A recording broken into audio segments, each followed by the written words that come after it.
What's the meaning of characterization?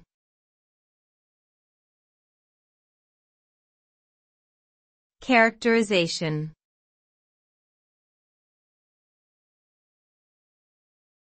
Characterization.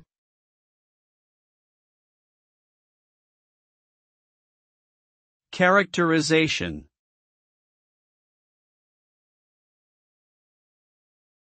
Characterization.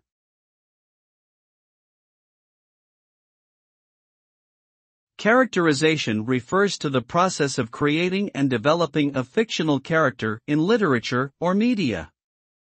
It involves exploring their personality traits, motivations, and background, as well as their relationships with other characters. The result of good characterization is a fully realized and believable character that readers or viewers can relate to and empathize with.